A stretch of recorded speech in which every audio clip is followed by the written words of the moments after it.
Okay, so I'm here today with Mboya Edwards, and on this edition of Selected Businesses, we're doing an interview to talk about the journey, the timeline, the futuristic goals, and also what's happening with you, Mboya. So, how did you get into bodybuilding? Well, I started in bodybuilding in 1997, and I was working out at a gym, and there was another competitor that was I guess prepping for a show, and there was two personal trainers with him. So I went to just go check it out, and they asked me to take off my shirt, and when I took off my shirt, I was pretty much probably maybe in the same condition as the competitor that was competing in the next 2 weeks. So they suggested to me, they said, you know what, you need to be doing bodybuilding. And you know what, I always had my my thoughts about bodybuilding. I was like, you know what, it's not the kind of sport that I want to be in, because I was always involved in track, soccer, basketball, and that kind of thing.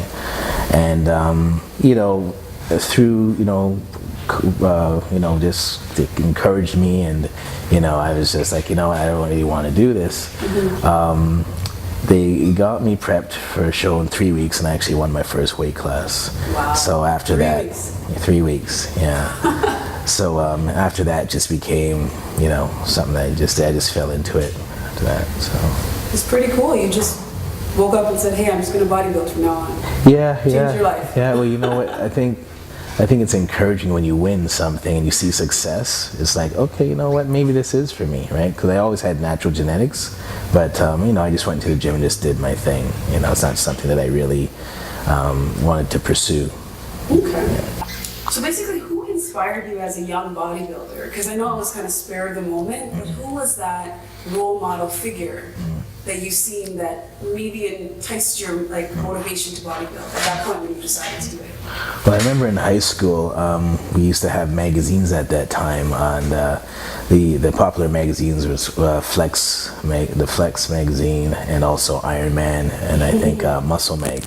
So as kids, you used to go through these pictures and see pictures of Flex Wheeler, Dorian Yates, Ronnie Coleman, bodybuilders from the late 90s, early 2000s, and you're just, in awe of, the discipline that these bodybuilders had, to come up with these awesome physiques. Unreal almost. Unreal, Superficial. Yeah. It's hard to attain that. Yeah, almost superhero like.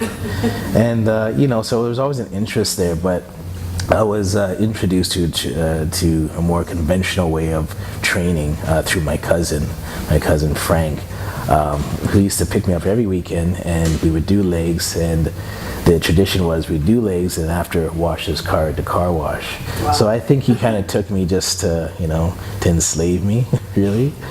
And so we I do that every weekend, and I found, just going with him every so often, I was starting to get stronger. I was starting to develop at a faster pace, and I met another guy later on, Issa Abdallah, who's actually friends with the person who owns this facility, and he said, I started to I did my first competition in '97, and he introduced me to another type of conventional training, where it's heavier weights, doing more repetitions, drop sets, that kind of thing, and my body really responded to that.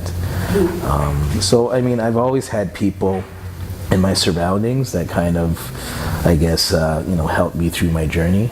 But I would say, growing up, I was always interested in superheroes and comics heroes, that kind of thing. I was always into the Hulk, Juggernaut, and Superman, that kind of thing. So I think that kind of enticed me from an early age. Okay, so what is it like to have your own clothing line coming out? You've had so many sponsors, you've had so much endorsement deals, and now you're finally putting out Humbility. Yeah. What does everybody need to know that means?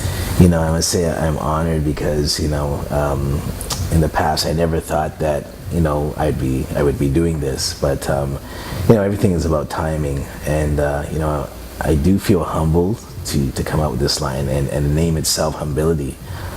So the whole concept behind it, it's a fusion between being humble and humility, and the whole idea behind it was to have people that were already established to to help others or to inspire others, and it was going to be more focused towards the youth.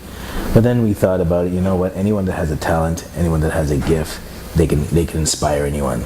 And so we even said, you know what? Let's empower the youth, where they would have, they have certain skills, certain talents, maybe certain things that they know, and they can inspire another youth or maybe a younger peer.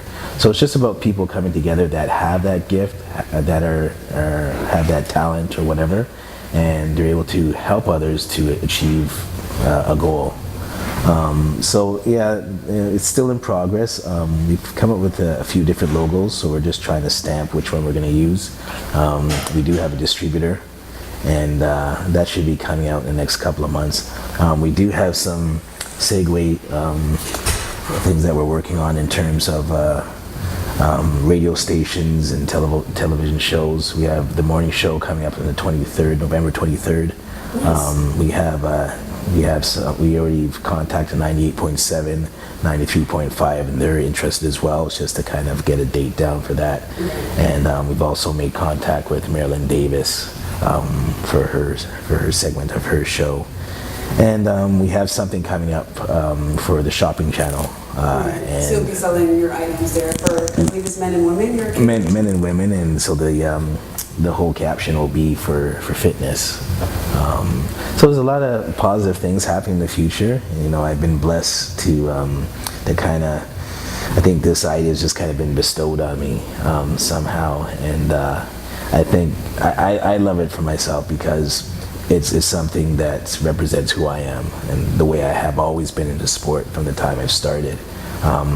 I was never that kind of person to train with a tank top or train half naked. I always wore the big clothes to cover up my physique, but the bigger I got, I ran out of clothes to do that, in sizes. You kept getting bigger. You kept getting bigger, right? So, I'm just glad that I'm able to come up with something that represents who I am.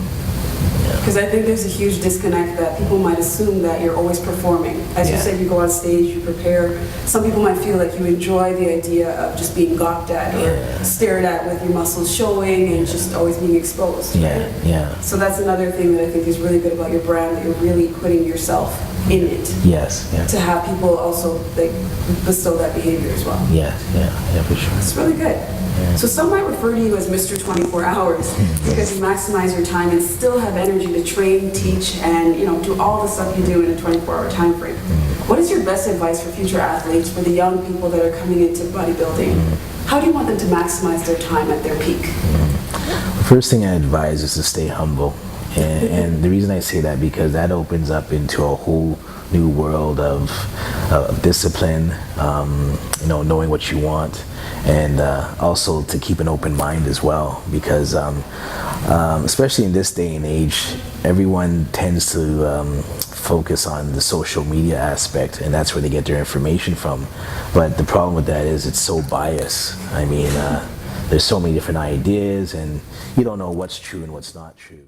Message to send to people, and that it's okay to fail. It's okay to make mistakes because you didn't just get into this because you had it planned, right? So keeping an open mind on options. So I think you have a great message. I like the idea of your clothing line, Humility. We look forward to showcasing it and sharing it with the world. And thank you for this interview and letting people know that Mboya is still here and you never left, and that you have very futuristic plans. So thank you. Thank you.